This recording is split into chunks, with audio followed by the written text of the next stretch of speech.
तो hello everyone, कैसे हैं आप सभी। मैं हूं कुलदीप और स्वागत करता हूं आपका मेरे यूट्यूब चैनल के अंदर। आज की इस वीडियो के अंदर मैंने इंडेक्स को काफ़ी अपडेट करा है चीज़ों को लेके। So let's begin. अभी मैं आपको थोड़ा सा लाइन से हट के क्वेश्चंस करवाने वाला हूं। मतलब जो इजी चैप्टर है ना, मेरा टारगेट है कि आज रात को मैं वो वाले टॉपिक्स पहले फटाफट कंप्लीट कर दूँ। ईजी मतलब एकदम ईजी भी नहीं, बट अच्छे टॉपिक्स हैं जो अपने 5 चैप्टर कंप्लीट हो गए थे यहाँ पे, इंक्लूडिंग इंडेक्स जो हमारा 115 है उसको इंक्लूड करके हमारे यहाँ पे 5 चैप्टर खत्म हो गए। अभी जो छठा है वो एरर का है। ओके, अब मैं यहाँ पे बता दूँ मतलब कि चेंज इन इंडेक्स 8 का है। इंडेक्स 8 अपन लास्ट में करेंगे, इंडेक्स 8 और इंडेक्स 10। ओके, इनका क्वेश्चन है वो अभी तक नवंबर 19 वाले अटेम्प्ट में आया है। वहाँ पे इसको सीधा 10 मार्क का क्वेश्चन पूछा था, लेकिन वो कम्प्लीटली किसके ऊपर था, इंडेक्स 10 के ऊपर बेस्ड। ऐसे इंडेक्स 8 के ऊपर बेस्ड भी आ जाता है, कोई वो नहीं है।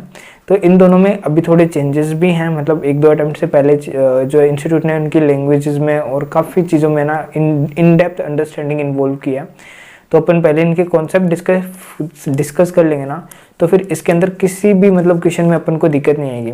अदरवाइज अगर मैं डायरेक्टली लेके चलूँगा तो एक बार करवा देता हूँ, फिर भी क्वेश्चन तो यार मतलब एक बार अगर आपने कर रखा होगा ना तो क्वेश्चन तो आराम से हो जाएंगे, क्योंकि फिर मैं सीरीज नहीं तोड़ना चाहता। वरना मैं अभी डायरेक्टली आपसे थोड़ा आगे वाले टॉपिक उठाता, बट कोई नहीं, चलो एक बार डिस्कस करता हुआ चलता हूँ। अपन चलते हैं पेज नंबर 99 पे। 97 तक अपन कंप्लीट। वाह बेटा, इतना लंबा स्कोर खींच लिया मैंने। ओके, 99 पे अपन डायरेक्टली चलते हैं।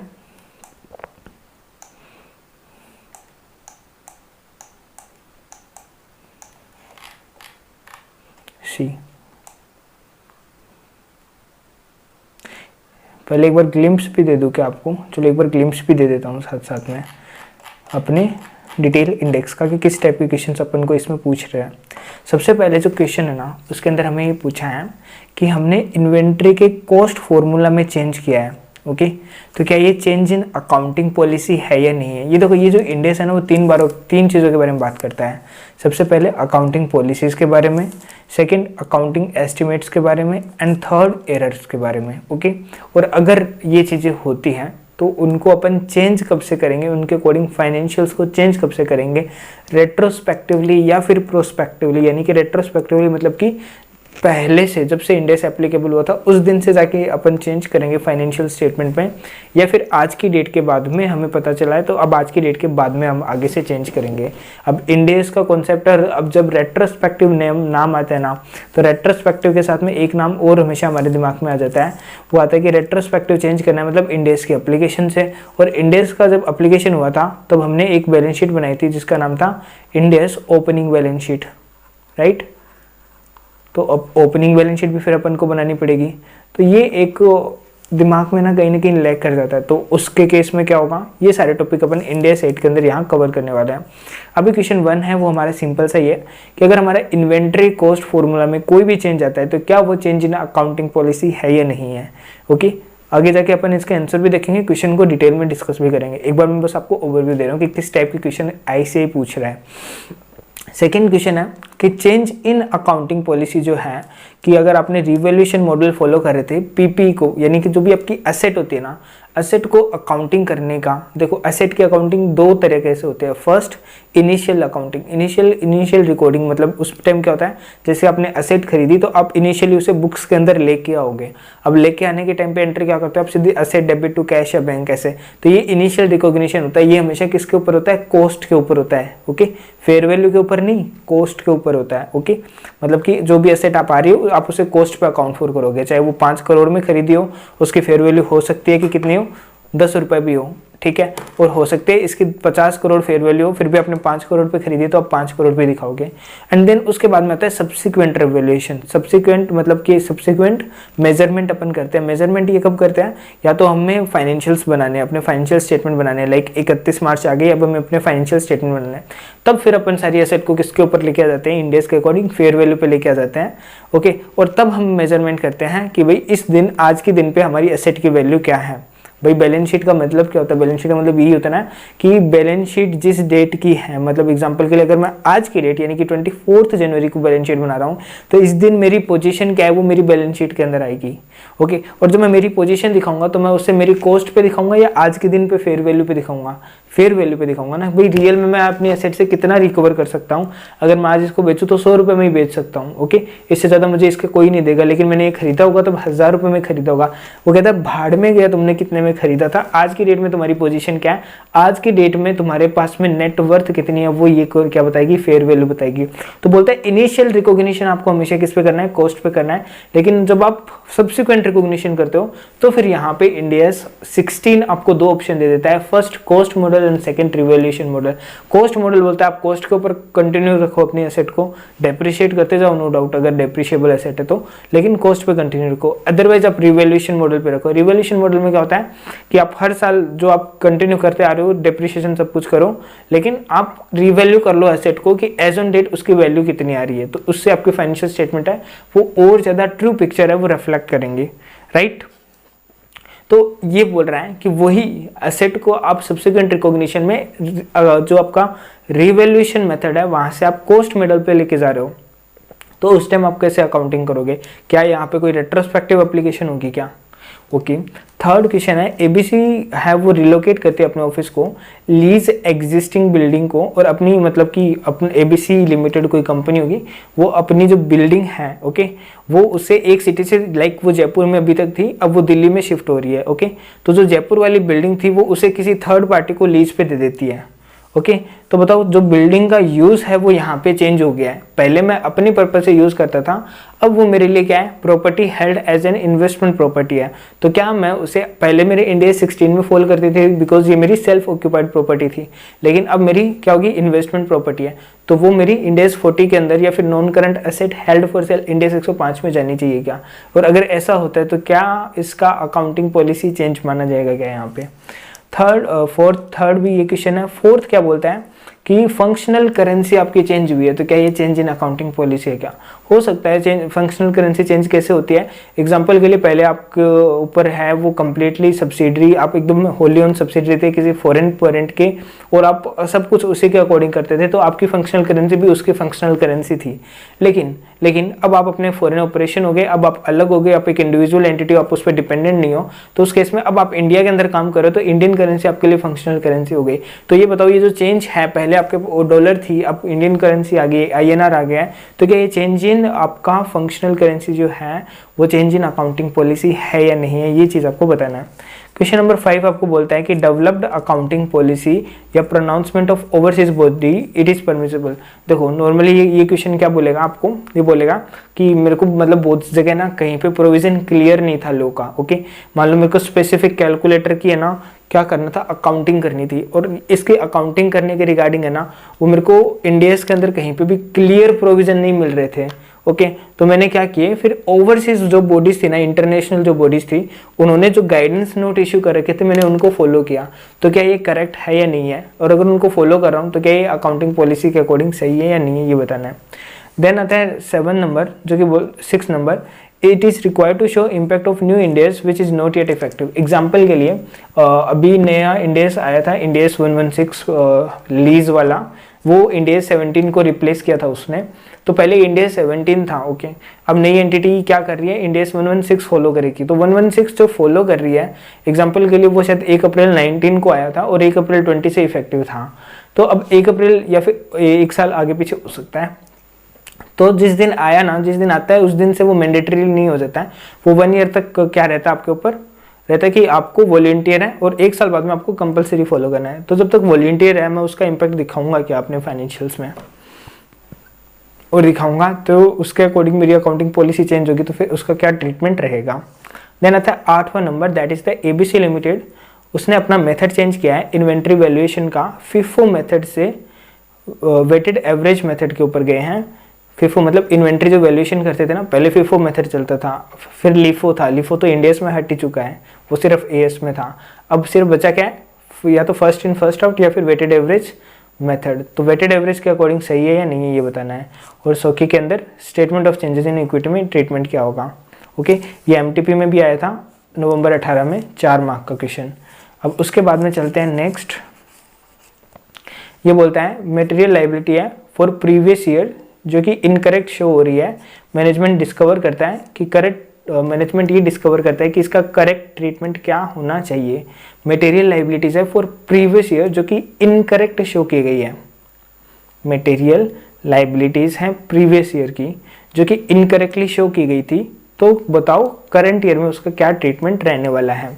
ओके मतलब कि क्या था कि कुछ लाइबिलिटीज थी उनको गलत शो कर दिया और उनका इम्पैक्ट भी मटेरियल आ रहा है, तो अब बताओ उसको कैसे करेंगे। मतलब ये एरर के ऊपर है, जो हमारा थर्ड पॉइंट था ना एरर ये वाला, तो इसके ऊपर ये क्वेश्चन बना हुआ है, फ्रेम किया हुआ है आईसीए का।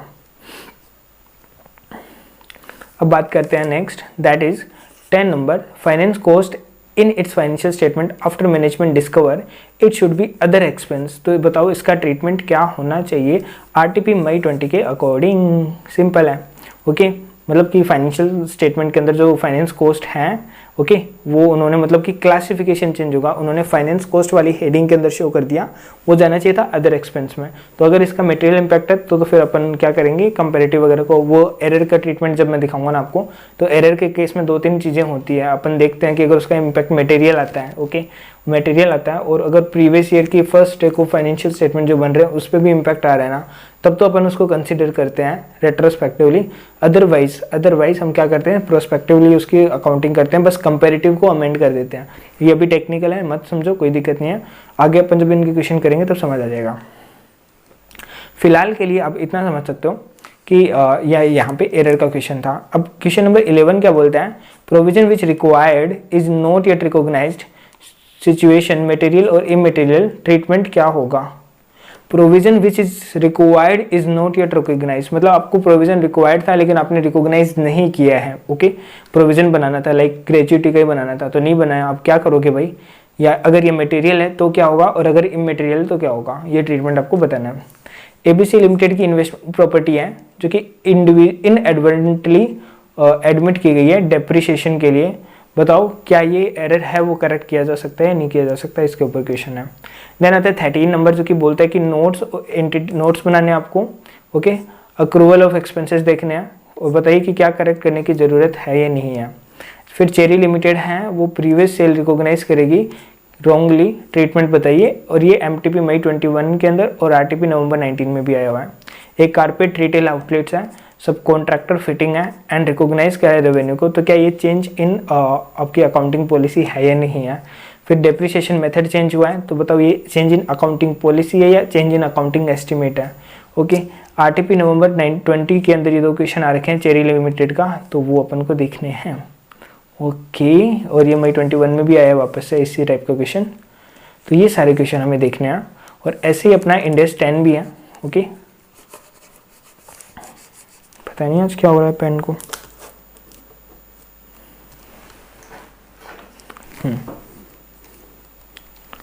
इंडेक्स 10 में भी 24 क्वेश्चन है, तो अभी चलते हैं अपन 1 बाय 1 क्वेश्चन नंबर 9 के ऊपर डायरेक्टली।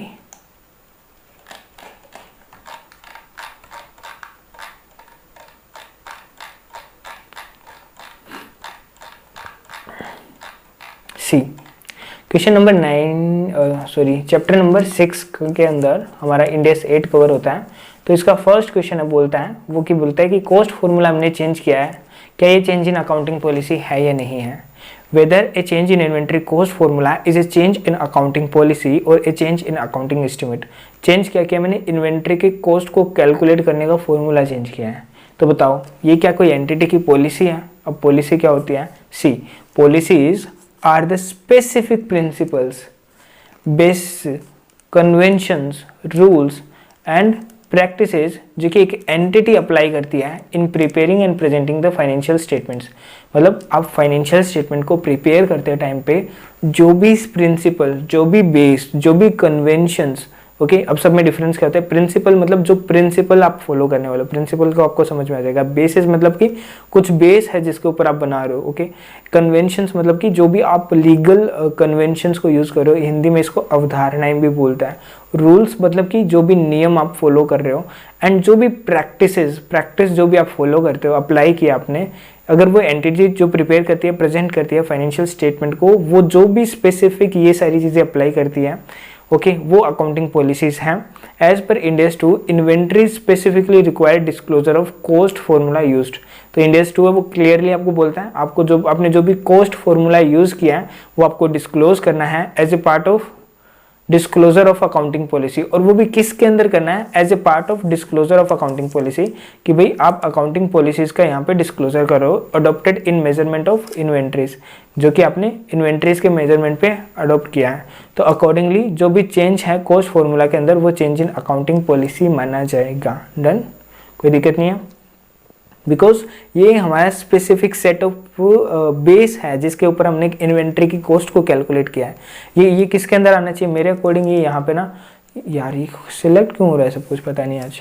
ये जो बेस है ना, बेस के अंदर ये कवर होगा, और बेस के अकॉर्डिंग जब ये कवर हो गया कि इस बेस के ऊपर हम इन्वेंट्री की कॉस्ट को डिराइव करके लाए हैं जो कि फाइनेंशियल स्टेटमेंट को हिट करेगी, तो फिर अगर उस बेस में अगर कोई चेंज होगा तो वो चेंज इन अकाउंटिंग पॉलिसी माना जाएगा। और ऐसा इंडेस 2 के अंदर गाइड भी किया हुआ है कि जो भी अगर आपने कॉस्ट फॉर्मूला यूज किया है वो आपको डिस्क्लोज करना है अकाउंटिंग पॉलिसीज के अंदर। ओके, तो इसीलिए ये आपका चेंज इन अकाउंटिंग पॉलिसी है। डन। सेकेंड क्वेश्चन है कि वेदर एन एंटिटी है, यार ये क्या हो रहा है, सॉरी, हम whether a change in accounting policy of subsequent measurement of PPE from revaluation model to cost model. पहले आप रिवैल्यूएशन मॉडल के ऊपर उसको फॉलो कर रहे थे और अब आप क्या कर रहे हो, उसे कॉस्ट मॉडल के ऊपर फॉलो कर रहे हो। ओके, पहले आप रिवैल्यूएशन मॉडल पे फॉलो कर रहे थे आपकी किसी एसेट को। ओके, मतलब कि एग्जांपल के लिए ये एसेट आपने 100 रुपये में खरीदी थी, इसके आज के दिन में मार्केट वैल्यू हो गई 150 रुपये, तो आप इसे रिवैल्यूएशन मॉडल के अंदर 150 रुपये पे शो कर रहे थे, जबकि ये अब आप वापस से किस में आ गए, कॉस्ट मॉडल में आ गए। और कॉस्ट मॉडल में आते ही अगेन इसकी 100 रुपये और फिर जो भी डेप्रिसिएशन कम हुआ तो वो वाली वैल्यू आ रही है। ओके, तो ये वाली वैल्यू पे अब आप शो करना चाहते हो 150 रुपये से इस वाली वैल्यू पे, तो बताओ क्या ये चेंज इन अकाउंटिंग पॉलिसी है या नहीं है। ओके, समझ गए क्वेश्चन को। अब चलते हैं आंसर के अंदर। पैरा नंबर 29 जो है ना इंडेक्स 16 का, वो क्लियरली आपको प्रोवाइड करता है कि एंटिटी चूज करेगी कि या तो उसे कॉस्ट मॉडल यूज करना है या फिर उसे रिवैल्यूएशन मॉडल यूज करना है as its accounting policies for subsequent measurement of an entire class of PP. और वो जो ये अप्लाई करेगी ना, वो इंटायर क्लास के ऊपर अप्लाई करेगी, ये नहीं कि एक के ऊपर। हाँ, लेकिन अब एग्जाम्पल के लिए यहाँ पे मैं आपको एक्सप्लेन कर देता हूँ। एग्जाम्पल के लिए बिल्डिंग, ओके, बिल्डिंग एक क्लास ऑफ एसेट है। ओके, ये एक ग्रुप है। अब ग्रुप के अंदर भी आप अलग अलग टाइप के रख सकते हो, लाइक रेजिडेंशियल बिल्डिंग्स, ओके, आपने कर दिया कॉमर्शियल बिल्डिंग्स। ओके, तो ये जैसे आपने 2 कैटेगरी बना दी बिल्डिंग के अंदर। ओके, तो अब जितनी भी कॉमर्शियल बिल्डिंग्स है ना, उसके ऊपर आप सेम तरह से क्या करोगे, ट्रीटमेंट करोगे। जितने भी रेजिडेंशियल है उस पर सेम अप्लाई करोगे। हाँ, यहाँ पे इन दोनों में रेजिडेंशियल और कॉमर्शियल के, क्योंकि बिकॉज इनका नेचर डिफरेंट है, ओके, इसीलिए इनके ऊपर डिफरेंट पॉलिसीज अप्लाई कर सकते हो आप। लेकिन अगर आप कॉमर्शियल बिल्डिंग्स है सारी और उसके अंदर डिफरेंट करो कि इसके अंदर ए एक बिल्डिंग है, बी दूसरी है और सी तीसरी है, इसे मैं कॉस्ट पे कर लेता हूँ, इसको मैं रिवैल्यूएशन पे कर लेता हूँ और इसको मैं कॉस्ट पे कर लेता हूँ, तो ये नहीं चलेगा। आपको फिर तीनों ही कॉमर्शियल बिल्डिंग्स में, मतलब because they are same type of asset, तो इसीलिए सेम क्लास ऑफ एसेट माना जाता है उनको, और उनके ऊपर वो सिंपल एक ही आप फॉलो कर सकते हो accounting policy, either cost model और रिवैल्यूएशन मॉडल सिंपली। ओके, तो यहाँ पे भी वही दिया हुआ है कि जो चेंज है PP can be made only if it meets the condition specified in index 8। The change results in the financial statement providing reliable and more relevant information to the users of the financial statement. For example, an unlisted entity planning IPO may change its accounting policies from revaluation model to cost model for some or all classes of PPE to align the entity's accounting policy with that of the listed market participants within that industry, so as to enhance the comparability of its financial statements with those of other listed market participants within the industry. Such a change from revaluation model to cost model is not expected to be frequent. और ये जो change है वो इनको frequently नहीं होता है। Whether the change in accounting policies from revaluation model to cost model is considered as change in accounting policy under with Index 8, okay, तो ये हमारी हमेशा रेट्रोस्पेक्टिवली अकाउंट फॉर होगी। सिंपली समझ के आप इसको। मतलब कि सेम क्लास ऑफ पीपीपी हमें सेम फॉलो करनी है, और अगर इसमें मैं कोई चेंज कर रहा हूँ तो मेरी चेंज इन अकाउंटिंग पॉलिसी है, और इसकी जो मैं अकाउंटिंग करूँगा फिर मैं अगर चेंज इन अकाउंटिंग पॉलिसी हो जाती है, ओके, तो फिर अगर मैं बोलूँ चेंज इन अकाउंटिंग पॉलिसी है तो मेरे को हमेशा उसे रेट्रोस्पेक्टिवली अप्लाई करना है। एक दो एक्सेप्शंस भी है इसका, ठीक है, जिसके अंदर वो चेंज इन अकाउंटिंग पॉलिसीज हैं लेकिन हम उसे प्रोस्पेक्टिवली अकाउंट फॉर करना है, ओके। अभी चलते हैं नेक्स्ट क्वेश्चन नंबर 3 के अंदर। एबीसी रिलोकेट करता है अपने ऑफिस को। एंटिटी एबीसी है वो अक्वायर करता है एक building for its administrative purpose and present करता है सेम एज प्रॉपर्टी, उसे प्रॉपर्टी के रूप में प्रेजेंट करता है प्लांट एंड इक्विपमेंट पे। इन द फाइनेंशियल ईयर 2001-2 में, ड्यूरिंग द फाइनेंशियल 2-3 यानी कि 1 साल बाद में वो रिलोकेट करता है अपने ऑफिस को एक नई बिल्डिंग में एंड लीज कर देता है सेड बिल्डिंग को टू ए थर्ड पार्टी, किसी एक थर्ड पार्टी को वो क्या कर देता है, लीज पे दे देता है। Following the changes in the uses of the building, entity ABC reclassified it from PP to investment property in the financial year 2-3. Should entity ABC account for the changes as a change in accounting policy? तो आपको ये बताना है कि क्या entity यहाँ पे ये जो चेंज है उसे चेंज इन अकाउंटिंग पॉलिसीज के रूप में है वो रिकॉग्नाइज कर सकती है या नहीं कर सकती है।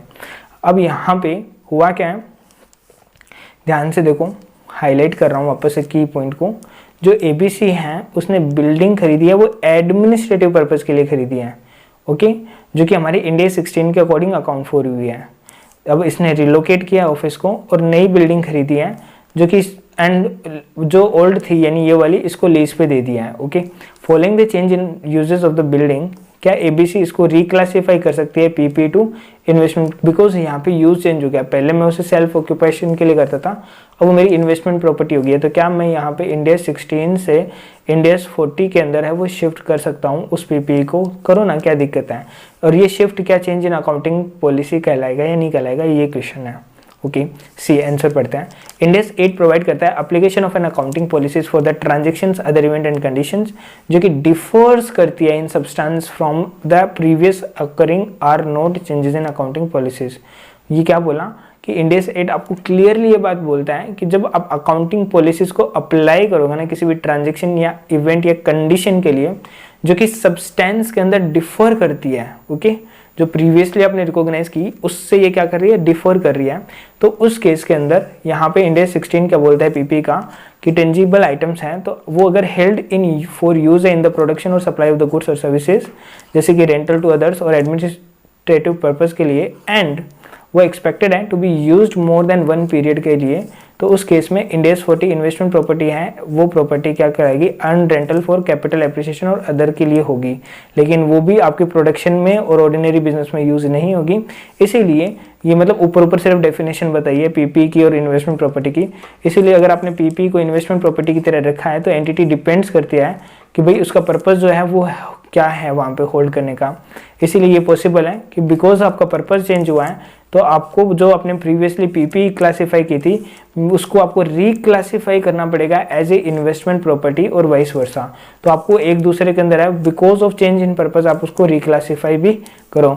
जब भी building in the nature of PP और इन्वेस्टमेंट प्रॉपर्टी है वो डिटरमाइन किया जाएगा by applying the definition of these terms from the prospective of that entity and इसीलिए जो क्लासिफिकेशन है बिल्डिंग का as an item of PPE और एन इन्वेस्टमेंट प्रॉपर्टी वो not a matter of an accounting policy choice है, और इसीलिए यहाँ पे ये अकाउंटिंग पॉलिसी में हमारे पास में चॉइस है ही नहीं, ओके। क्या चीज़ लिखी इसने, इसीलिए जो क्लासिफिकेशन आप चेंज कर रहे हो बिल्डिंग का लाइक पीपी से इन्वेस्टमेंट प्रॉपर्टी वो किसी भी एंगल से हमारा अकाउंटिंग पॉलिसी के अंदर तो कोई चॉइस नहीं दे रखी है अकॉर्डिंगली। इसीलिए जब भी हम क्लासिफिकेशन में चेंज करेंगे, ओके, इन्वेस्टमेंट के अंदर वो हमारी change in an accounting policy नहीं कहलाएगी, ओके। ये हमारा मतलब कोई हम हमारे तो पर्पज के ऊपर डेविएट कर रहा है ना, ये सिंपल सा हमारा पर्पज के ऊपर ये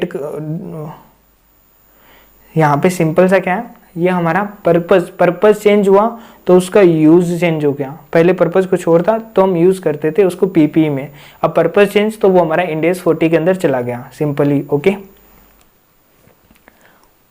अब पर्पज चेंज हुआ है तो नॉर्मल सी बात है हमारा क्लासिफिकेशन चेंज हो रहा है। तो बताओ क्या ये हमारा कोई वो फैक्टर चेंज हो रहा है? नहीं, जिससे हमारे फाइनेंशियल स्टेटमेंट हिट हो, नहीं, हम सिर्फ क्लासिफिकेशन में चेंज कर रहे हैं और वो भी हमारे पर्पस के कारण हुआ। मतलब ये नहीं कि हमने कोई मेथड अलग यूज़ किया है, कन्वेंशन अलग यूज़ की, नहीं, वो नहीं है, इसीलिए चेंज इन अकाउंटिंग पॉलिसी नहीं है। ओके, फंक्शनल करेंसी एक एंटिटी के वो रिप्रेजेंट करती है चेंज इन अकाउंटिंग पॉलिसी। क्या जब भी कोई चेंज आता है फंक्शनल करेंसी में, तो वो उसके कारण हमारी अकाउंटिंग पॉलिसी में चेंज माना जाएगा या नहीं माना जाएगा? अगेन मैं बता दूं, फंक्शनल करेंसी है मतलब बहुत सारी चीज़ें ना वो क्राइटेरिया बेस आपके ऊपर एप्लीकेबल होती है। क्राइटेरिया बेस बोले तो मतलब ये इंडियस में लैंग्वेज नहीं है, बट मैं आपको समझाने के लिए बोल रहा हूँ। क्राइटेरिया बेस मतलब कि एग्जाम्पल के लिए आपका 0 से लेके 1 लाख तक का टर्नओवर, 20 लाख तक का टर्नओवर है, तो आप पे जीएसटी एप्लीकेबल नहीं है। लेकिन 20 लाख को जैसे ही एक्सीड कर जाता है तो आपके ऊपर जीएसटी एप्लीकेबल हो जाता है। तो आप अब ये कहोगे क्या कि पहले जीएसटी एप्लीकेबल नहीं था, अब जीएसटी एप्लीकेबल हो गया तो ये चेंज इन अकाउंटिंग पॉलिसी? नहीं यार, ये तो सर्कमस्टांसेस के अकॉर्डिंग चेंज होने वाली चीजें हैं जो कि इंडियस भी आपको ग्रांट करता है। ओके, जैसे पहला अभी पीछे वाला क्वेश्चन था तो वहां पे पर्पस आपका यूज चेंज हो गया, यूज चेंज होने से तो अपने इंडियस के अकॉर्डिंग क्लासिफिकेशन चेंज किया है। यहाँ पे न तो कोई पॉलिसी चेंज हुई है, ना कोई बेस चेंज हुआ है, कुछ भी और चेंज नहीं हुआ है। समझ गए आप? ओके, वैसे ही इस क्वेश्चन में फंक्शनल करेंसी चेंज हुई, तो क्या फंक्शनल करेंसी हमने कोई पेपर में पॉलिसी बनाई थी कि हम ये करेंसी फॉलो करेंगे? नहीं, इंडियस 21 में कंडीशंस बताई हुई कि ये कंडीशन अगर आपने फुलफिल कर दी तो वो वाली करेंसी आपकी फंक्शनल करेंसी हो जाएगी। अब हो सकता है पहले कोई और करेंसी इस कंडीशन को फुलफिल कर रही थी, अब कोई और करेंसी कर रही है, तो यहाँ पे कोई भी चेंज इन अकाउंटिंग पॉलिसी नहीं होगा मेरे अकॉर्डिंग। ठीक है, अभी एक बार पढ़ते हैं इसके लैंग्वेज क्या है। पैरा 16A जो है इंडियस 8 का, वो प्रोवाइड करता है application of accounting policy for transactions other event और कंडीशन जो कि डिफर करते हैं in substance from the previously occurrings and are not changes in accounting policy. साथ साथ में 21 ये भी बोलता है कि प्राइमरी इकोनॉमिक एनवायरनमेंट की जो करेंसी है वो क्या होती है? फंक्शनल करेंसी होती है। पैरा 9 से जो 12 है वो इंडियस 21 का वो फैक्टर वो कंसिडर करता है कि अगर एक एंटिटी है वो डिटरमाइन करेगी अपनी फंक्शनल करेंसी को एंड रिकॉग्नाइज करेगी that may be cases where the functional currency is not obvious. यहाँ पे बहुत सारे केसेस ऐसे हो सकते हैं जहाँ पे फंक्शनल करेंसी ऑब्वियस ना हो, और ऐसे केसेस के अंदर इंडियस 21 रिक्वायर करता है मैनेजमेंट को कि वो यूज करेगा अपने जजमेंट को to determine the functional currency that most faithfully represent the economic effect of the underlying transactions, कि जो अंडरलाइंग ट्रांजेक्शंस है उनके इकोनॉमिक इफेक्ट को कंसिडर करे, इवेंट्स को भी एंड कंडीशंस को भी। साथ साथ में पैरा 13 है इंडियस 21 का, वो स्पेसिफिकली नोट करता है दैट एंटिटी की जो फंक्शनल करेंसी है वो रिफ्लेक्ट करेगी अंडरलाइंग ट्रांजेक्शंस को, इवेंट्स को एंड कंडीशंस को जो कि रेलेवेंट टू इट है। अकॉर्डिंगली जैसे ही आप एक बार डिटरमाइन कर लेते हो, वंस डिटरमाइन फंक्शनल करेंसी वो चेंज नहीं होती है अनलेस कि यहाँ पे change in underlying transactions event or conditions में हो। अगर अंडरलाइंग जो कंडीशंस थी वो ही चेंज होगी तो उसके कारण आपकी फंक्शनल करेंसी चेंज होती है। इसीलिए यहाँ पे अगेन ये it's a matter of choose in accounting policy नहीं है, मतलब अकाउंटिंग पॉलिसीज कौन हम खुद चूज करते हैं। इंडिया हमें नहीं बताता कि आपको ये फॉलो करना है। अगर आप इंडिया में इनकॉर्पोरेट हुए तो आपको INR यहाँ पे फॉलो करना है, तब तो बात अलग हो। या फिर वो इंडिया हमें ऑप्शन नहीं देता कि आप 3 ऑप्शन है, आप कोई भी एक चूज कर लो। ओके, वो भी नहीं है, ये तो कंडीशन बेस्ड एप्लीकेशन है। कंडीशन चेंज तो ऑटोमेटिक चेंज हो जाएगी वो, समझ के। जहाँ पे हमारे ऊपर चॉइस है ना कि हम या तो ये चूज करें या फिर हम ये चूज करें, या तो हम ये चूज करें या हम ये चूज करें, या हम ये हो सकता है जैसे कि पहले अपन ने क्वेश्चन किया, या तो हम रिवैल्यूएशन मेथड यूज करें या हम कॉस्ट मेथड यूज करें। अब यहाँ पे हमारे पास चॉइस है, हम किसी पे भी जा सकते हैं। तब यहाँ पे अकाउंटिंग पॉलिसी आती है कि हम जो अकाउंटिंग करेंगे वो इस बेसिस के ऊपर करने वाले हैं, समझ के। तो ये थिंग थी यहाँ पे डीपली अगर आपने समझाओ तो यहाँ पे जो हमारा चूज करने का राइट है ना वो हमें बताता है कि यहाँ ये अकाउंटिंग पॉलिसी है, और जहाँ पे चूज करने का राइट नहीं है वो तो अपने आप ही कंडीशंस बेस्ड है। ओके, तो अपने आप ही वो निकल के आएगा। मतलब ऊपर से अगर आपने गेहूं डाला है चक्की में तो नीचे से आटा निकल के आएगा। तो वही बात है कि कंडीशंस है, कंडीशंस में जैसे ही डाटा इनपुट करोगे तो रिजल्ट ऑटोमेटिक आ रहा है, तो वो कोई चेंज इन अकाउंटिंग पॉलिसी नहीं है। मे बी अगर आपकी फंक्शनल करेंसी चेंज हो भी गई है तो। In view of the above, a change in functional currency of an entity does not represent a change in accounting policy and India's 8 therefore does not apply to such a change। और इसीलिए India's 8 जो है वो ऐसे change पे कभी भी apply नहीं होगा। Got it? अब चलते हैं अपन नेक्स्ट क्वेश्चन में, India's 8 के क्वेश्चन नंबर 5 में। ओके, क्वेश्चन नंबर 5 बोलता है कि एक एंटिटी है वो एक अकाउंटिंग पॉलिसीज को डेवलप कर रही है, okay, by considering A pronouncement of overseas. तो भाई मैं आपको पहले ही बता चुका हूँ इस क्वेश्चन को, जब मैंने समरी में डिस्कस किया था। भाई इनके पास में राइट है, इंडियस 8 बोलता है कि अगर आप सबसे पहले इंडियस को फॉलो कर रहे हो तो आप इंडियस को फॉलो करो। अगर इंडियस में कोई बात आपके बिजनेस के रिगार्डिंग नहीं लिखी हुई है कि आपको कौन सी अकाउंटिंग पॉलिसीज फॉलो करनी चाहिए, तो आप आईसीए की गाइडेंस नोट्स वगैरह जो भी है सीजी एमसीए ने इशू किए हैं उनको फॉलो कर लो। वो भी नहीं अवेलेबल है तो आईएफआरएस के अंदर या फिर यूएस गैप के अंदर जो उन्होंने गाइडेंस नोट इशू कर रखे हैं एप्लीकेशन के लिए, वो वाले आप पर्टिकुलरली क्या कर सकते हो, फॉलो कर सकते हो। अंडरस्टूड? तो ये था हमारा कि अकाउंटिंग पॉलिसीज को अगर क्या overseas national standard setting board ने है वो उन्होंने किया है तो उसको एंटिटी अप्लाई कर रही है तो कर सकते हैं भाई। In the absence of Ind AS that specifically applies to a transaction other event or conditions, management में apply in accounting policies from the most recent pronouncement of International Accounting Standard Board and in absence thereof those of that other standards setting bodies that use a similar conceptual framework to develop accounting standards. If following an amendment of such a pronouncement the entity chooses to change an accounting policy, that change is accounted for and disclosed as a voluntary change in accounting policy. As such, a change is a voluntary change in accounting policy. It can be made only if results in information that is reliable and more relevant. Okay, तो जो भी reliable and more relevant है वो उसको follow कर सकती है, कोई दिक्कत नहीं है यहाँ पे। क्वेश्चन नंबर 6 ये बोलता है कि क्या जो नया इंडेस है उसका इम्पैक्ट दिखाना जरूरी है क्या, जो अभी तक इफेक्टिव नहीं हुआ है। Okay, not yet effective. तो भाई पैरा जो 30 है ना इंडेस 8 का, वो बोलता है कि when an entity has not apply a new Ind AS, जो कि इश्यू कर दिया गया है लेकिन इफेक्टिव नहीं हुआ है, तो एंटिटी डिस्क्लोज करेगी यह फैक्ट कि भाई एक नया इंडेस पिक्चर में आ चुका है। और साथ साथ में एंड मतलब कि और, ये साथ में, ऐसे नहीं कि दोनों में से एक, and okay, known or reasonably estimable information relevant to assessing the possible impact, कि जो भी पॉसिबल इम्पैक्ट रहने वाला है उसको असेस करने के लिए रेलेवेंट इन्फॉर्मेशन भी आपको देनी पड़ेगी। कि एग्जांपल के लिए इंडेक्स 116 आया, जब भी आया होगा तब उन्होंने क्या किया होगा कि भाई उन्होंने पहले से डिस्क्लोज कर दिया कि पहले तो कि इंडेक्स 116 पिक्चर में आने वाला है और हमारे पास में, अब ये दूसरे वाला पॉइंट किया, हमारे पास में टोटल 50 एसेट्स हैं जो कि हमने लीज के अंदर या रेंटल एग्रीमेंट के अंदर या शॉर्ट टर्म लीज या ऑपरेटिंग लीज या फाइनेंसिंग लीज के अंदर ले रखी है, जिनकी वैल्यूज ये हैं, उनके ऊपर इम्पैक्ट आ सकता है। इतने टर्म्स के लिए वो वाली डिटेल्स यहाँ पे दी जाएगी। Will have an entity's financial statement in the period of initial application, और उसके कारण मेरे फाइनेंशियल स्टेटमेंट पे इम्पैक्ट आ सकता है। अकॉर्डिंगली यहाँ पे नोट किया जाए कि एंटिटी को डिस्क्लोज करना पड़ेगा। ओके, अब आता है डेल्टा लिमिटेड वाला क्वेश्चन कि ड्यूरिंग 2002 डेल्टा लिमिटेड ने अपनी अकाउंटिंग पॉलिसीज को चेंज किया है फॉर डेप्रिशिएटिंग पीपीई को so as to apply much more fully a component approach while at the same time adopting the revaluation model. Okay, मतलब कि देखो अब इंडिया 16 जब अपन पढ़ेंगे ना, तो इंडिया 16 अपन को यहाँ पे है ना दो ऑप्शन क्या है, मतलब नॉर्मल ये है कि अपन क्या करेंगे, पीपी की अकाउंटिंग करेंगे, लेकिन पीपी की अकाउंटिंग करते टाइम भी इंडिया 16 के अंदर एक कंपोनेंट बेस्ड अप्रोच आती है और ये शायद मैंडेटरी है कि जहाँ पे भी ये एप्लीकेबल है वहाँ पे वो करेंगे। लाइक आपने बहुत बड़ी मशीनरी खरीदी है और मशीनरी के अंदर भी खुद बड़े बड़े पार्ट्स हैं, लाइक इंजन एक बड़ा पार्ट है, कोयल दूसरा पार्ट है, ठीक है, तीसरा पार्ट किलन है मान लो, चौथा पार्ट पावर प्लांट है, तो ये सब इंडिविजुअल एसेट्स हैं। ओके, अब इनके अंदर भी बड़ी बड़ी इक्विपमेंट लगे होते हैं, लाइक जैसे इंजन लगा हुआ है सब में, तो इंजन को भी वो एक सेपरेटली एसेट रिकॉग्नाइज करेंगे, एज ए कंपोनेंट रिकॉग्नाइज करेंगे। ओके, और फिर कंपोनेंट के बेसिस पे उसको क्या करेंगे, डेप्रिशिएट करेंगे। ओके, तो ये वही क्वेश्चन बात कर रहा है कि जो डेल्टा लिमिटेड है वो अपनी अकाउंटिंग पॉलिसीज को, जो पीपी को डेप्रिशिएट करने की इनकी अकाउंटिंग पॉलिसी थी, ठीक है, वो अब चेंज करके ये कंपोनेंट अप्रोच पे आ रहा है। मतलब एक एसेट को और मल्टीपल पार्ट में बांट दिया। इंजन की लाइफ 10 साल है तो 10 साल में डेप्रिशिएट करेंगे और बाकी एसेट की लाइफ 50 साल है तो उसे 50 साल में डेप्रिशिएट करेंगे। तो ये कंपोनेंट अप्रोच का बेनिफिट मिल जाता है कि हम कंपोनेंट को अलग अलग ईयर से क्या कर सकते हैं, यहाँ पे डेप्रिशिएट कर सकते हैं। ओके, और साथ साथ में ये रिवैल्यूएशन मॉडल को भी अडॉप्ट कर रहे हैं।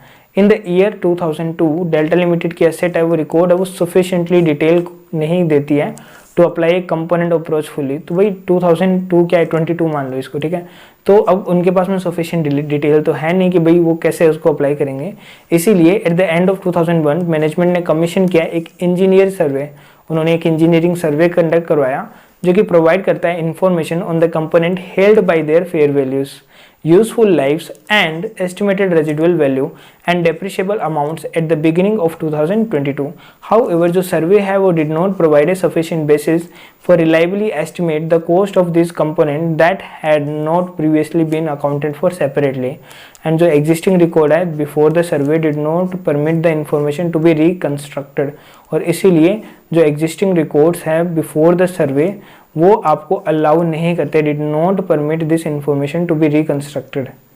Delta Limited management considered how to account for each of the two aspects of the accounting changes, they determine that it was not practicable to account for the change to a fuller component approach, और इसीलिए उन्होंने prospectively इसको decide किया कि वो हम change करेंगे from cost model to revaluation model is required to accounted for prospectively. और अब ये जो मॉडल है वो भी चेंज कर रहे हैं और इसको भी प्रोस्पेक्टिवली अप्लाई करना चाहते हैं, और अब इन्होंने आपको ये डिटेल दिया है। तो मैं बताऊं ये ना इतना बड़ा क्वेश्चन आपको दिख रहा है, नीचे जाके ना सिर्फ क्या पूछेगा, आपको बस एक रेलेवेंट नोट बना के देना है। नोट के अंदर क्या जाएगी कि ये इसकी एसेट है, ये डेप्रिसिएशन है, ये इसकी नेट बुक वैल्यू है, और ये इनका प्रोस्पेक्टिव एक्सपेंसेस रहेगा, और ये अगर रिवाइज हो जाएगा तो ये रहेगा, बस यही इन्फॉर्मेशन जाएगी, कोई कैलकुलेशन का क्वेश्चन नहीं है। मतलब इतना सारा पढ़ते पढ़ते अपना दिमाग तो आधा ऐसे ही हो जाता है, और आधा होने के बाद में फिर पता चलता है कि भाई पूछा क्या है, तो फिर हेडेक हो जाता है। अब देखो इसका आंसर पढ़ोगे ना आप तो कहोगे यार ये तो कुछ नहीं पूछ रहा फ्रॉम द, मतलब पहले तो अपने दिमाग में आएगी यार कंपोनेंट पे जा रहा है, फिर फुलर पे जा रहा है, फिर रेट्रो कॉस्ट मॉडल, फिर रिवैल्यूएशन मॉडल, फिर उसका चेंजेस क्या आएगा, अमाउंट कैसे कैलकुलेट करेंगे। यहाँ पे वो वाला पार्ट कुछ भी नहीं है, ठीक है, वो वाला कोई भी नहीं कर पाएगा इजीली, क्योंकि इतना डिटेल्ड पार्ट है वो, और उसमें सालों की वर्किंग अपन को देखना पड़ता है। लेकिन यहाँ पे आपको सिंपल से ये पूछा है कि उसके कारण इम्पैक्ट क्या आएगा मेरे नोट्स के अंदर। तो from the start of 2002 Delta Limited ने चेंज किया अकाउंटिंग पॉलिसीज को for depreciating the PP so as to apply much more a fully component approach, while at the same time adopting the revaluation model. Management takes the view that the policy provides reliable and more relevant information, कि जो policy है वो more relevant information आपको provide करती है, because ये accurately account for करती है हर एक component को, और वो भी up to date values के साथ में। जो policy है वो apply की जाएगी prospectively, ठीक है। नॉर्मली अकाउंटिंग पॉलिसीज को हम रेट्रोस्पेक्टिवली अप्लाई करते हैं, यहाँ पे प्रोस्पेक्टिवली अप्लाई करने वाले हैं, मतलब जो वो बोले ना वो को वो यहाँ पे लिखना है, बस अपनी तरफ से कुछ दिमाग नहीं लगाना। प्रोस्पेक्टिवली अप्लाई करेंगे बिकॉज ये प्रैक्टिकेबल नहीं है, तो आइदर रेट्रोस्पेक्टिवली अकाउंट फॉर करें और या फिर किसी अर्लियर डेट से अकाउंट फॉर करें। इसीलिए जो नई पॉलिसी का अडॉप्शन है उसका प्रीवियस ईयर पे कोई इफेक्ट नहीं आएगा, और करंट ईयर में है वो कैरिंग अमाउंट इंक्रीज हो जाएगी इतनी अमाउंट से, ओके, और इंक्रीज हो जाएगा ओपनिंग डेफर्ड टैक्स प्रोविजन इतनी अमाउंट से, साथ साथ में रिवैल्यूएशन सरप्लस वो इतने का आ जाएगा, और डेप्रिसिएशन एक्सपेंस इतने का आ जाएगा, एंड रिड्यूस टैक्स एक्सपेंस है वो मेरा इतने से हो जाएगा। Got it. अब चलते हैं क्वेश्चन नंबर 8 के अंदर। एबीसी लिमिटेड जो है ना वो चेंज कर दिया अपने मेथड को फॉर इन्वेंट्री वैल्यूएशन को इन द ईयर 2018-19 में। Prior to the change, inventory was valued using the FIFO method. However, it was felt that in order to match current practices and to make the financial statement more relevant and reliable, a weighted average valuation method would be more appropriate. वो ज़्यादा appropriate रहेगी, okay. मतलब पहले आप FIFO follow कर रहे थे, अब कह रहे हो आप weighted average method है ना वो ज़्यादा आपको वैल्यू देगी, ओके, तो मोर एप्रोप्रिएट होगी, ओके। कोई बात नहीं, 17 को 10 मिलियन का डिफरेंस आ रहा था, 18 को 15, और ये अब देखो ये अब यहाँ पे चेंज हुआ है, तो ये कह रहा है कि रेट्रोस्पेक्टिव अकाउंटिंग होनी चाहिए, उसके कारण 2017, 18 और 19 3 सालों के अंदर 10, 15 और 20, और ये क्या है कम्युलेटिव अमाउंट है, ओके। हमेशा ये ध्यान रखना ये कम्युलेटिव होता है कि 2018 में टोटल 15 मिलियन का डिफरेंस हुआ था, 2020 के अंदर आते हुए 20 मिलियन का पूरा इम्पैक्ट आ गया, ओके। तो बताओ कि प्रॉफिट और loss under the FIFO valuation method है वो इस तरह से था 2018-19 का, ओके, 2018-19 का और 2017-18 का टोटल 58 और 68 आ रहा था, और साथ में आपकी जो रिटेन अर्निंग आ रही थी वो 423 की आ रही थी 31 मार्च 2017 को। ग्रेट। अब देखो अपन इसको खुद ही सोल्व करेंगे। देखो यहाँ पे 31 मार्च 2017 को मेरी 423 मिलियन की क्या आ रही थी रिटेन अर्निंग। रिटेन अर्निंग बोले तो मतलब कि इसमें मेरा प्रॉफिट ऑलरेडी इंक्लूड होगा, ग्रेट। अगर मेरा प्रॉफिट इसमें इंक्लूड था तो बताओ 10 मिलियन की एसेट मैंने यहाँ पे जो मेरा क्लोजिंग स्टॉक था, ओके, उसकी ओवर वैल्यूएशन करके दिखाई है। सिंपली ना FIFO मेथड मैंने फॉलो किया था, उसके कारण मेरी इन्वेंट्री की जो कॉस्ट थी वो 10 मिलियन की शो हुई थी, जबकि अगर मैं वेटेड एवरेज पे जाता तो वो 15 मिलियन शो होता। 15 नहीं, सॉरी, वो मेरा जितना भी था, मतलब यहाँ पे देखो, यहाँ पे ये रहा, ये मेरी इन्वेंट्री कॉस्ट ही मानो, COGS जो यहाँ पे दिखा रहा है, ओके, वो मेरा यहाँ पे 10 मिलियन से इंक्रीज हो जाएगा, ओके, जो क्लोजिंग स्टॉक की वैल्यू है। इसका आंसर ही दिखा देता हूँ साथ साथ में आपको। सी, यहाँ पे इसने क्या बोला कि अगर वेटेड एवरेज वैल्यूएशन मेथड होता तो मेरी सेल इतनी की इतनी रहती 324 की एंड 296 की अब यहाँ पे जो COGS है, इस COGS कैसे कैलकुलेट होता है? Purchase plus opening stock minus closing stock, okay. तो इस तरह से है वो मेरा क्या आता है, यहाँ पे वैल्यू आता है पिक्चर में, राइट, समझ गए। अब सी, परचेज मेरा यहाँ पे कितना है, सिंपली देखो ध्यान से, यहाँ पे मेरा परचेज जो वैल्यू है वो आ रहा है, नहीं दे रखा, ठीक है, ओपनिंग स्टॉक नहीं दे रखा, क्लोजिंग नहीं दे रखा, बस ये बता रहा है कि क्लोजिंग की वैल्यू वो 10 मिलियन से इंक्रीज हुई है, ओके। और यहाँ पे क्लोजिंग वैल्यू कितनी आ रही होगी, एग्जांपल के लिए ये मान के चलो, ये क्लोजिंग जो है वो नेक्स्ट ईयर का ओपनिंग हो जाएगा 2017-18 का, ओके। और 2017-18 में देखो ये हो आप यहाँ पे खड़े, तो यहाँ पे 164 का आपका COGS आ रहा है। अभी मैं एक बार परचेज पे आ रहा हूँ वापस, ठीक है, परचेज पे आ रहा हूँ, परचेज पे भी मैं डायरेक्टली नहीं आ सकता हूँ, ओके, कोई बात नहीं, लेकिन नॉर्मली होता क्या, purchase plus opening plus closing, और ये आती है आपकी COGS, ओके। अब COGS आपकी आ रही है 164 की, और यहाँ पे 10 मिलियन से आपने इंक्रीज किया तो यहाँ पे डिक्रीज हो जाएगा, और यहाँ पे डिक्रीज हुआ है तो यहाँ पे 15 मिलियन से इंक्रीज हो जाएगा। तो मैं यहाँ पे क्या करूँगा, 164 प्लस 15 माइनस 10 कर दूंगा, तो मेरा आ जाएगा 164 प्लस 15 माइनस 10, सॉरी 164, हाँ, तो 164 माइनस 15 और प्लस हो जाएगा ये 10, ओके, मैंने ये उल्टा लिख दिया था। तो यहाँ पे ये कितना आएगा, 159 का है, वो क्या हो जाएगा, अभी के अकॉर्डिंग अपडेटेड क्लोजिंग स्टॉक हो जाएगा। तो यहाँ पे जो मैं रिड्यूस करूँगा ना, वो वाली अमाउंट कितनी होगी, 164 ना होके 159 होगी, और यहाँ पे कितनी होगी, अब यहाँ का ओपनिंग हो गया 15 और क्लोजिंग हो गया 20, तो 173 का मेरा COGS है, उसमें मैं ऐड ऑन कर दूंगा 20 को एंड माइनस कर दूंगा 173, ओके। इसमें मेरा कम्युलेटिव इफेक्ट आ रहा है 20 प्लस 15, तो ये हो गया मेरा 168 रुपीज़ का, ओके। ये करोड़ों में है अमाउंट, ओके। तो ये वाला सिंपल सा फंडा था, यहाँ पे 168 यहाँ पे आ जाएगा पिक्चर में।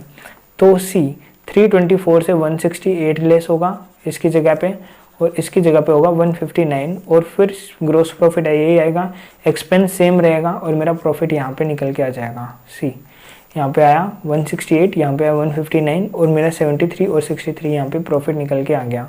अब सी, इन्होंने पूरा detail statement of change in equity भी बनाया, तो उसको देखो।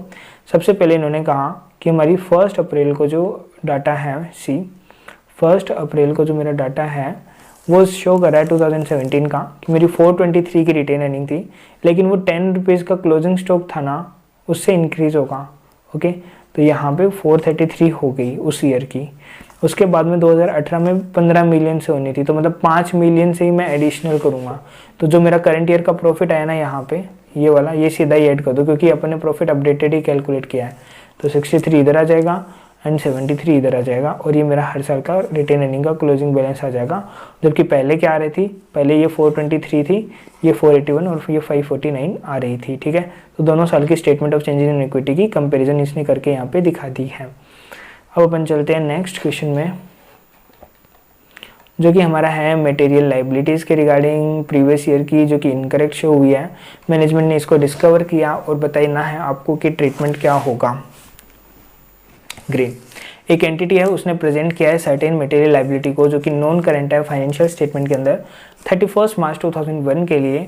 While preparing annual financial statement for the year ended 31 March 2002 management ने डिस्कवर किया कि ये जो लाइबिलिटीज है वो should have been classified as current and management intend करता है to restate the comparative amounts for the prior period presented and would this risk classification of liability from non-current to current in the comparative amounts be considered to be correction of an error under Ind AS 8? तो क्या ये Ind AS 8 के अंदर correction of error माना जाएगा?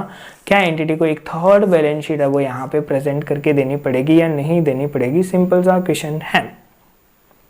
Okay अगर material है तो करनी पड़ेगी, अदरवाइज नहीं करनी पड़ेगी क्योंकि लाइबिलिटीज क्या है यहाँ पे मटेरियल। सी आंसर पढ़ते हैं। As per para 41 of Ind AS, error can arise in respect of recognition। अब देखो एरर किन किन चीज़ों के लिए हो सकता है? पहला रिकॉग्निशन के लिए, दूसरा मेजरमेंट के लिए, तीसरा प्रेजेंटेशन के लिए और चौथा डिस्क्लोजर के लिए of elements of the financial statement. Financial statement है वो do not comply with Ind AS if they contain either material errors or immaterial errors made intentionally to achieve a particular presentation of an entity's financial position। जो performance है या cash flows हैं उसके regarding potential current period errors है वो discover करता है in that periods are corrected before the financial statements are approved for issues. However, material errors are sometimes not discovered until a subsequent period and ये जो prior period errors होते हैं वो correct किए जाते हैं in the comparative informations presented in the financial statement for that subsequent period. In accordance with the above, reclassification of liabilities from non-current to current would considered as correction of an error under Ind AS 8 and accordingly अगर financial statement में इनका material impact would be restated to reflect the correct classification को state करने के लिए ये हमेशा क्या किए जाएंगे? रीस्टेट किए जाएंगे। Ind AS 1 भी आपको रिक्वायर करता है कि वो थर्ड बैलेंस शीट प्रेजेंट करो at the beginning of the presenting period in addition to the minimum comparative अगर अगर अगर अगर if it makes a retrospective restatement of the item in the financial statement and जो restatement है उसका material and के बाद की कंडीशन बहुत इंपॉर्टेंट है। एंड के बाद में उसका मटेरियल इंपैक्ट आना चाहिए किस दिन पे? प्रीसीडिंग पीरियड जो है ना, मतलब कि करंट ईयर मेरा चल रहा है उस करंट ईयर जिसकी मैं ऑडिट कर रहा हूँ उसके भी अगर प्रीवियस ईयर के फर्स्ट डे को उसका जाके इंपैक्ट आ रहा है तो अकॉर्डिंगली एंटिटी यहाँ पे थर्ड बैलेंस शीट प्रिपेयर करेगी क्योंकि यहाँ पे प्रीसीडिंग डे 1 अप्रैल 2000 है जहाँ पे उसका क्या आ रहा है? इंपैक्ट आ रहा है। ओके अब आता है क्वेश्चन नंबर 10। एक एंटिटी है वो चार्ज ऑफ करेगी सर्टेन एक्सपेंसेस को as a finance cost in मतलब पता है क्वेश्चन करने में कोई दिक्कत नहीं है, बस गले की बैंड बच जाती है वरना तो सारे आराम से बैठ के एक दिन में कंप्लीट कर दो। Financial statement for the year ended 31st March 2001 while preparing annual financial statements for the year ended 31st March 2002 management discovered that these expenses should have been classified as other expenses। Great। Instead of finance cost की जगह ये क्या होनी चाहिए? हमारे other expense होने चाहिए। The error occurred because the management inadvertently misinterpreted the certain facts। मतलब कि जानबूझ के या इनएडवर्टेंटली मतलब क्या होता है? मतलब उन्होंने अपने अकॉर्डिंगली एग्रेसिवली यहाँ पे इंटरप्रेटेड किया है और सर्टेन फैक्ट को एंड जो एंटिटी है वो इंटेंड करती है कि वो रीस्टेट करेगी कंपैरेटिव अमाउंट्स को for the prior period presented. Okay और ये जो रिक्लासिफिकेशन है in expense with the finance cost to other expense in the comparative amounts क्या ये कंसिडर किया जाएगा? Be correction of an error under Ind AS 8 would the entity needs to present a third balance sheet। क्या Ind AS को according है वो इन्हें third balance sheet देनी पड़ेगी क्या? मतलब फाइनेंस कॉस्ट को इन्होंने चेंज किया तो इसका क्या पिछले साल की बैलेंस शीट पे कोई इंपैक्ट आएगा? नहीं आएगा। तो मेरे अकॉर्डिंग यहाँ पे रेट्रोस्पेक्टिव तो कुछ नहीं करना, बस कंपैरेटिव में अमाउंट्स को सही से दिखा दो। As per para 41 of Ind AS 8 error है वो अराइज हो सकते हैं। वही एरर की डेफिनेशन दी है यहाँ पे। सबसे पहले क्या दिया है? एरर की डेफिनेशन। ग्रेट। उसके बाद में बोलता है फाइनेंशियल स्टेटमेंट है वो कंप्लाई नहीं करेंगे Ind AS से अगर ये कंटेन करते हैं मटेरियल एरर्स और इमटेरियल एरर्स को जो कि इंटेंशनली किए गए हैं to achieve a particular presentation of an entity's financial position, performance और cash flow, potential current period errors discovered in that periods are corrected before the financial statements are approved for issues. However, material errors जो भी हों वो कई बार discover नहीं होते हैं और इसीलिए ये जो प्रायर पीरियड एरर कहलाते हैं। अगर नॉर्मली ही है तो अपन इसको कंपैरेटिव इन्फॉर्मेशन जो प्रेजेंट की गई है इन दैट सब्सिक्वेंट पीरियड के अंदर उसमें ये करेक्ट कर दिए जाते हैं। Okay, corrected in the comparative information. इसके अकॉर्डिंग रिक्लासिफिकेशन जो होता है फाइनेंस कॉस्ट का अदर एक्सपेंसेस में, वो क्लासीफाई किया जाए, कंसीडर किया जाएगा correction of an error as per India act and accordingly जो फाइनेंशियल स्टेटमेंट है फॉर द ईयर वो कंपैरेटिव अमाउंट्स को रीस्टेट करेगा under India's ended on 31 March 2001 और ये रीस्टेट किया जाएगा to reflect the correct classification. इसीलिए इंडियाज 1 जो है वो रिक्वायर करता है एक एंटिटी को कि वो रिप्रेजेंट करेगा एक थर्ड बैलेंस शीट को at the beginning of the presenting period in addition to the minimum comparative information, or it makes a retrospective restatement of the item in the financial statement and that restatement has a material effect on the information in the balance sheet at the beginning of the preceding period. इसीलिए यहाँ पे retrospective restatement किया जाएगा relevant items of the SOPL का और इसका कोई भी इफेक्ट नहीं आएगा इन्फॉर्मेशन में in the balance sheet at the beginning of the presenting period. Therefore entity is not required to represent a third balance sheet. Okay, third balance sheet present करने की कोई रिक्वायरमेंट यहाँ पे नहीं है। सी, अब करते हैं अपन क्वेश्चन नंबर 11 को। While preparing annual accounts for the year ended 31 March an entity discover की जो प्रोविजन फॉर कंस्ट्रक्टिव ऑब्लिगेशन था एम्प्लॉयज़ के लिए, कॉर्पोरेट ऑफिस के एम्प्लॉयज़ के लिए, वो रिक्वायर्ड था, ठीक है, लेकिन वो हमने रिकॉग्नाइज नहीं किया। ओके, आपको प्रोविजन बनाना था, आपने बनाया ही नहीं, आप पूरा भूल गए। ये तो बहुत बड़ा एरर है और अगर इसका मटेरियल इम्पैक्ट आ रहा है कब, first day of presenting period को, तो आपको रेट्रोस्पेक्टिवली इसको बनाना पड़ेगा और इंडियाज ओपनिंग बैलेंस शीट भी बनानी पड़ेगी। लेकिन अगर इसका मटेरियल इम्पैक्ट नहीं आ रहा है तो आप फिर क्या करोगे, प्रीवियस ईयर के फाइनेंशियल स्टेटमेंट में ही इसे रीस्टेट कर दोगे और वहाँ से इसका इम्पैक्ट ले लोगे। तो as per para 41 of India's 8 जो एरर है, अब यहाँ पे एरर की डेफिनेशन दी है इसने। ओके, लास्ट में जाके इसने यही लिखा है, restate the comparative amounts in the financial statement of the P&L and present a third balance sheet at the beginning of the preceding period where it should recognize the provision of bonus and restate the retained earning, और retained earning से directly बन जाएगा और उसको restate कर देगा। मतलब क्या था, प्रोविजन अपन P&L से बनाते हैं लेकिन P&L तो पहले ही क्लोज हो चुके हैं, तो अब किससे बनाएगा, रिटेन अर्निंग से बनाएगा और उसके बैलेंसेस अभी चेंज हो जाएंगे, ठीक है, और statement of changes in equity में शो हो जाएगा। क्वेश्चन नंबर 12, ABC लिमिटेड है। ओके, उसने क्या किया कि इन्वेस्टमेंट प्रॉपर्टी क्लासीफाई कर रखा था जिसकी कॉस्ट 1 लाख रुपए थी, जिसमें ये भूल गई डेप्रिशिएट करना प्रीवियस फाइनेंशियल स्टेटमेंट को। तो प्रॉपर्टी है वो 1 अप्रैल को अक्वायर हुई थी 2001 में। तो बताओ अब ये जब 31/3/2004 यानी कि 3 साल बाद में जो इनका आ रहा है ना, उसमें ये कैसे करेक्ट किया जाएगा एरर को, ठीक है। अब यहाँ पे टैक्स इफेक्ट को इग्नोर कर सकते हो, जो एरर है वो करेक्ट किया जाएगा रेट्रोस्पेक्टिवली रीस्टेटिंग द कंपैरेटिव, और इसीलिए जो थर्ड बैलेंस शीट है eight the beginning of the earliest period वो प्रेजेंट की जाएगी। ग्रेट, सिंपल, क्योंकि यहाँ पे प्रेजेंटिंग पीरियड पे इम्पैक्ट आ रहा है ऑन द फर्स्ट डे और मटेरियल इम्पैक्ट हम मान के चल रहे हैं। यहाँ पे जब अपन को पता नहीं चले कि यार ये मटेरियल है या नहीं है तो क्या है, आप अजम्पशन ठोक के आ जाना, हाँ I am considering it material, अगर ये मटेरियल नहीं है तो फिर कुछ नहीं होगा, कंपेरेटिव को रीस्टेट कर दो। लेकिन मटेरियल है, इसका इम्पैक्ट आ रहा है first day of the presenting period previous year को, तो इसीलिए इसका इंडियाज ओपनिंग बैलेंस शीट है वो यहाँ पे प्रिपेयर की जाएगी। Great.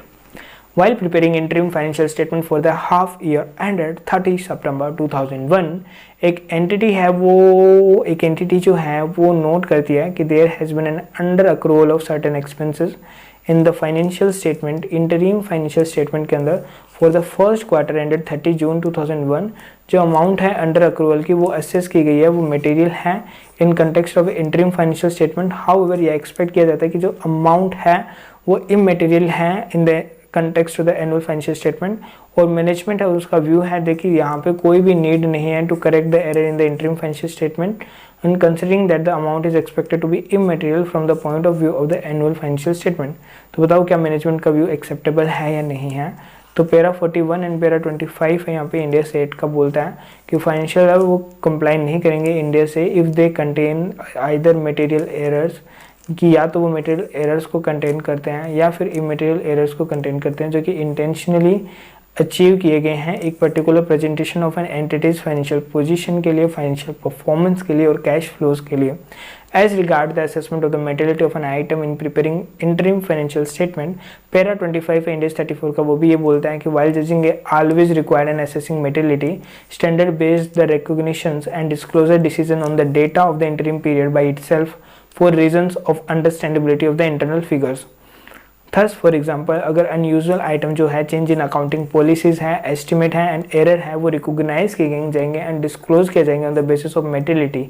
Okay, to avoid the misleading inference that might result from the non-disclosure, the overriding goal is to ensure that an interim financial report includes all relevant that is relevant to understand an entity's financial position and performance during the interim period. So as per the above, the materiality judgment always have a degree of subjectivity and मतलब इसमें हमेशा subjectivity की एक degree रहती है, मतलब एक level पे हमें subjectivity पे जाके सोचना पड़ता है यहाँ पे। ओवरराइडिंग गोल का to ensure that interim financial report है वो सारी इन्फॉर्मेशन इंक्लूड करे जो कि एक यूज़र के अंडरस्टैंडेबिलिटी के लिए नेसेसरी है। इसीलिए यह अप्रोप्रिएट नहीं होगा कि आप क्वांटिटेटिव असेसमेंट करें मेटेरियलिटी का प्रोजेक्टेड एनुअल फिगर्स के बेसिस पे when evaluating errors in the interim financial statement. Accordingly, management is required to correct the error in interim financial statement since it is assessed to be material in relation to an interim period data. तो interim period data के relation में अगर हम बात करें तो यह एक मटेरियल एरर है, लेकिन हो सकता है पूरे फाइनेंशियल का जो अगर मैं प्रोजेक्ट करके चलूँ तो ये मटेरियल नहीं हो, तो हम कहेंगे नहीं हम सिर्फ करंट जो इंटरिम फाइनेंशियल स्टेटमेंट उसके डाटा को कंसीडर करके चलेंगे, उसके अकॉर्डिंग अगर मटेरियल है तो फिर हमें उसके अकॉर्डिंग इसकी अकाउंटिंग करनी पड़ेगी। ओके, अब आगे हमारा cherry limited. Okay, cherry limited बहुत अच्छा क्वेश्चन है, अभी आया भी था ये मई 21 के अंदर एमटीपी में एंड आरटीपी नवंबर 19 नवंबर 20 में भी आ रखा है, अभी 21 वाले में भी आया है। ओके, तो यहाँ पे बोलता है कि चेरी लिमिटेड है वो डिस्कवर करती है सम प्रोडक्ट्स को जो कि सोल्ड हुए हैं 2003-4 के अंदर, वो करेक्टली इंक्लूडेड है इन्वेंट्री में ऑन 31 मार्च 2004 को कितने रुपए में, 6,500 के अराउंड। ग्रेट। जो चेरी लिमिटेड है अकाउंटिंग रिकॉर्ड्स 2004-5 के वो सेल दिखाते हैं 1,04,000 की। सी यहाँ पे क्या दिक्कत हुई कि कुछ प्रोडक्ट की है ना सेल क्या हुई है 2003-4 में इनकरेक्टली इंक्लूड करती है 6,500 की, मतलब कि ये शायद सेल हुई ही नहीं थी 6,500 की और वो उसको इंक्लूड कर रही थी, तो मतलब सेल को रिड्यूस करेंगे। कब की बात है ये, 2003-4 की। Okay, 6,500 negative. ओके, फिर ये बोलता है 4-5 की अगर बात करूँ मैं 2004-5 तो उस टाइम 1,04,000 की मेरी सेल थी, 86,500 की कॉस्ट थी, जिसमें से 6,500 का ओपनिंग इन्वेंट्री आ रहा था। ओके, मैंने उधर सेल बुक कर ली लेकिन वो अभी तक मेरी इन्वेंट्री में पड़ा हुआ था। ग्रेट। एंड इनकम टैक्स है वो 5,250 का था इन 2003-4 में, मतलब सबसे इजी क्वेश्चन भी मैं इसको मान सकता हूँ अगर आप इसका आंसर देखोगे ना अभी तो। ओके, और उन्होंने रिपोर्ट किया कि 2003-4 के अंदर जो पिछला साल था उसमें उनकी 73,500 की सेल थी। अगर मैं इसे 6,500 से रिड्यूस करूँ तो कोई गलत बात है क्या, नहीं होगी ना। तो 73,500 माइनस 6,500 किया तो कितना आया, 67,500 की यहाँ पे सेल आ गई है। ओके, तो ये कितनी हो गई, 67,500 की सेल हो गई। उसमें कॉस्ट ऑफ गुड सेल तो यही रहेगी ना, क्योंकि इन्वेंट्री का तो अभी तक इसमें कोई एडजस्टमेंट ही नहीं है। तो प्रॉफिट कितना रहा, 67,500 माइनस 53,500, तो 14,000 का प्रॉफिट आया। नहीं, 20,000 माइनस 6,500, 13,500 का आना चाहिए ना, यहाँ पे 67 ही आएगा। ओके, उसके बाद में 6,000 इसने इनकम टैक्स यहाँ पे देखो कितना परसेंट लगाया है, 30% के हिसाब से। ओके, तो 13,500 का आप भी 30% ले लो, 13,500 इंटू 30% ये आया 4,050 का। ओके, और फिर आपका कितना आता है प्रॉफिट, 9,450 का आपका प्रॉफिट आ रहा है। ओके, और 9,450 के अंदर अब ये देखो यहाँ पे आप ये भी कैसे निकाल सकते हो बेसिक एंड डाइल्यूटेड ईपीएस कि 14,000 की अर्निंग है। ओके, डिवाइड बाई किया 2.8 से, तो 5,000 शेयर्स इन्होंने इशू कर रखे हैं। ओके, तो 9,450 पे डिवाइड बाई 5,000 शेयर्स तो है 1.89। अब क्या हो गया, रिवाइज्ड है वो ईपीएस हो गया है। ओके, अभी आगे इन्फॉर्मेशन क्या दी है कि ओपनिंग रिटेन अर्निंग है वो 20,000 रुपये की है एंड क्लोजिंग रिटेन अर्निंग है वो 34,000 की है। कोई बात नहीं, अभी अपन ने तो डायरेक्ट मेथड से ही सॉल्व कर लिया, वरना अपन इसे इस तरीके से रिटेन अर्निंग के थ्रू भी कर सकते थे। इनकम टैक्स की रेट 30% है, इन्होंने बोल ही दिया है, कोई भी अदर इनकम एक्सपेंस नहीं है। एक क्वेश्चन हो रहा है वहाँ पे ना इंटरेस्ट की रेट नहीं दी हुई है, तो डायरेक्टली इंटरेस्ट का एक्सपेंस दिया है, तो फिर अपन को वही एक्चुअल इंटरेस्ट मान के रिड्यूस करना है, समझ गए। फिर दिमाग नहीं लगाना कि ये 30% है या नहीं है, ओके। वहाँ पे दिया ही नहीं है, इंटरेस्ट दे ही नहीं रखी है रेट, तो जहाँ पे रेट नहीं दे रखी है, अगर इंटरेस्ट एक्सपेंस दे रखा है तो फिर ज़्यादा दिमाग लगा के रिवर्स कैलकुलेशन नहीं करनी, जहाँ पे रेट दे रखी हो ना वहीं पे लेनी है, okay. Equity except for retain earning, share capital throughout and no other component इसके हैं। State how the above will be treated या accounted in cherry limited statement of PNL या चेंजेस इन इक्विटी या notes के अंदर जहाँ भी required है करंट पीरियड में या earlier period as per relevant index के अकॉर्डिंग। सी अपन ने यही कैलकुलेट किया 1.89, सही है एकदम, कोई दिक्कत नहीं है। ये हो गया हमारे स्टेटमेंट ऑफ पीएनएल, ओके। अब चेंजेस इन इक्विटी में क्या जाएगा, सी जहाँ पे भी हमारा डिफरेंस आया है, 14,000 का प्रॉफिट था वो 9,450 में हो गया, 14,000 यानी 9,450 यानी कि 4,550 से मेरा प्रॉफिट में चेंज आएगा। तो देखो यहाँ पे वही किया कि 50,000 की शेयर कैपिटल थी, ग्रेट, फिर 20,000 की मेरी रिटेन अर्निंग थी, उसमें 9,450 ऐड किए, तो टोटल मेरा ये हो गया अन करंट ईयर का प्रॉफिट। 2005 का वो आगे अपन ने इन्फॉर्मेशन देखी नहीं, वहाँ पे बोल रखा है कि 2000 वो है ना 5, उसकी हमारी इतनी प्रॉफिट है। तो ये सिंपल सा था। अब फिर यहाँ पे बोल दिया 6,500 का स्टॉक गया, उसके ऊपर इनकम टैक्स का इतना 4,4550 का फिर प्रॉफिट आया, डाइल्यूटेड ईपीएस, ओके। तो ये इतना नोट्स वाला दिखाने की जरूरत नहीं है, ये सिर्फ इनकी चेंजेस को शो कर रहा है, ओके। अब करते हैं अपन क्वेश्चन नंबर 15 बोलता है कारपेट रिटेल आउटलेट्स का कि इसको सेल करता है fit carpets to general public को सेल करता है एंड रेवेन्यू को रिकॉग्नाइज करता है। यार ये रिकॉर्डिंग तो चल रही है ना, हाँ नहीं, फिर वो कई बार ना पूरा रिकॉर्ड हो जाता है लेक्चर, फिर पता चलता है रिकॉर्डिंग तो स्टार्ट ही नहीं थी, फिर ज़िंदगी झंड हो जाती है। लीव, एक कारपेट रिटेल आउटलेट्स था, वो सेल करता है एंड फिट कारपेट सेल भी करता है, ठीक है। दो चीज़ें काम कर रहा है, एक तो ये कहता है मैं आपको कारपेट बेचूंगा, ओके, और बेचूंगा ही नहीं, आपके घर पे आके फिट भी करके जाऊंगा, ठीक है। तो सेल भी करता है और फिट भी करता है।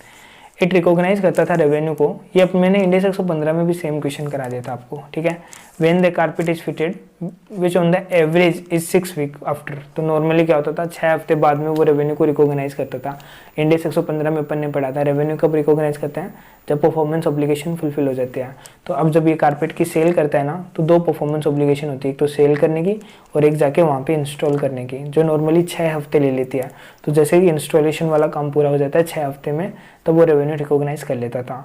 लेकिन अब ये सोच रहा है कि जो फिटिंग वाला काम है ना, वो यार मैं आउटसोर्स कर दूं, मैं तो सिर्फ क्या करूंगा यहाँ पे सेल कर दूंगा, फिर आगे जाके एक थर्ड पार्टी को बोल दूंगा, वो आगे जाके क्या करेगी, इसको इंस्टॉल करेगी, फिर मेरी हेडेक खत्म है। तो फिर मैं क्या कर लूँगा, इमीडिएटली जैसे सेल हुआ रेवेन्यू रिकॉग्नाइज कर लूँगा, सिंपल। तो बताओ क्या ये जो रेवेन्यू चेंज हुई, नहीं यार ये कंडीशन में चेंज है, कोई चॉइस थोड़ी थी मेरे पास कि रिवैल्यूएशन मेथड या कॉस्ट मेथड कौन सा चूज करूँ, कोई चॉइस नहीं थी, ये तो कंडीशन बेस्ड था। तो नॉर्मल सी बात है, यहाँ पे कोई भी चेंज इन अकाउंटिंग पॉलिसी नहीं है और इसीलिए वो उसे रेट्रोस्पेक्टिवली अकाउंट फॉर करने की कोई नीड नहीं है यहाँ पे, समझ के। अब बात करते हैं डेप्रिसिएशन में मेथड के अंदर चेंज किया, तो क्या वो चेंज इन अकाउंटिंग पॉलिसी है या चेंज इन अकाउंटिंग एस्टिमेट्स है। तो देखिए जो डेप्रिसिएशन का मेथड है वहाँ पे हमारी चॉइस होती है, हम कौन सा मेथड चूज़ कर रहे हैं। तो ये है तो क्या है, अकाउंटिंग पॉलिसी, लेकिन हम इसे मानते क्या है, इसकी जो अकाउंटिंग होती है वो क्या होती है, अकाउंटिंग एस्टिमेट की तरह होती है, यानी कि प्रोस्पेक्टिवली अकाउंटिंग होती है। और साथ साथ में एक चीज़ और आती है कि हम इन मेथड को चूज़ कैसे करते हैं। हम चूज़ करते हैं कि जो हमें बेस्ट लगता है उस टाइम के अकॉर्डिंग। डेप्रिसिएशन क्या होता है, डेप्रिसिएशन आपको सिर्फ ये शो करता है कि आप मशीन को इतना यूज़ कर रहे हो, ओके, आप मशीन को कितना यूज़ कर रहे हो हर महीने या फिर हर एक पर्टिकुलर पीरियड में, ठीक है, उसके बेसिस पे आप उसका क्या करते हो, डेप्रिसिएशन चार्ज कर रहे हो। तो अगर आज आपको रियलाइज़ हो रहा है कि अब मैं जो यूज़ कर रहा हूँ उसके कारण मेरा इतना WDV बेटर रहेगा या SLM बेटर रहेगा, तो वो अभी के अकॉर्डिंग मेरी एजम्पशंस चेंज हुई हैं, तो उसका प्रीवियस कोई इम्पैक्ट नहीं आएगा, प्रोस्पेक्टिवली अकाउंटिंग होगी।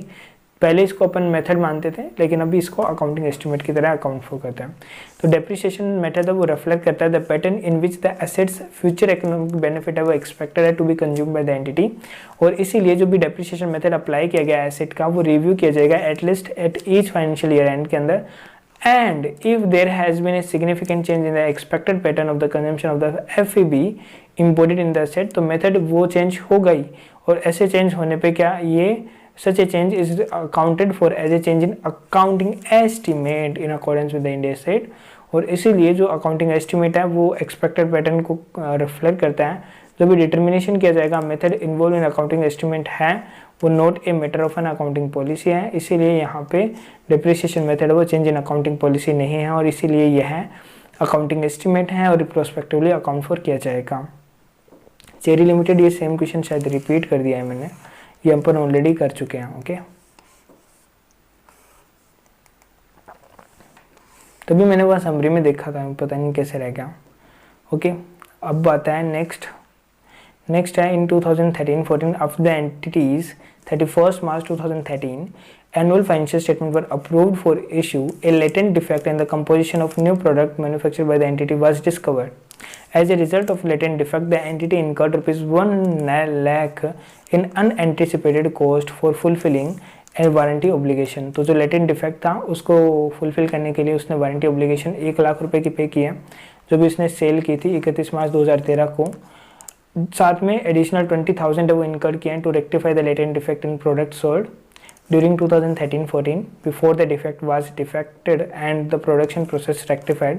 5,000 है वो रिलेट करते हैं आइटम ऑफ इन्वेंट्री से एट ऑन 31 मार्च 2013। जो भी डिफेक्टिव इन्वेंट्री थी वो रिपोर्ट की गई थी कॉस्ट ऑफ ₹15,000 में 12-13 के अंदर, एंड सेल जो हुई थी, ठीक है, प्रिंसिपल लेस कॉस्ट जो है, ठीक है, वो इनकी कितनी है 18,000 रुपये की है, मतलब 18,000 की इनकी आ रही है NRV, 15,000 की कॉस्ट है, राइट, ग्रेट। तो एनालाइज करना आपको अब सिचुएशन को, इसको भी पढ़ के ख़त्म कर देता हूँ यार, इसके साथ में ये चैप्टर आपका यहाँ पे ख़त्म हो जाएगा, वरना एक क्वेश्चन छोड़ दूँ क्या, इसको आप पढ़ना, कुछ भी डिफ़िकल्ट नहीं है, सिंपल सा है। ओके, अभी के लिए इतना बहुत, टाटा बाय बाय, मिलते हैं नेक्स्ट वीडियो में नेक्स्ट टॉपिक के साथ में।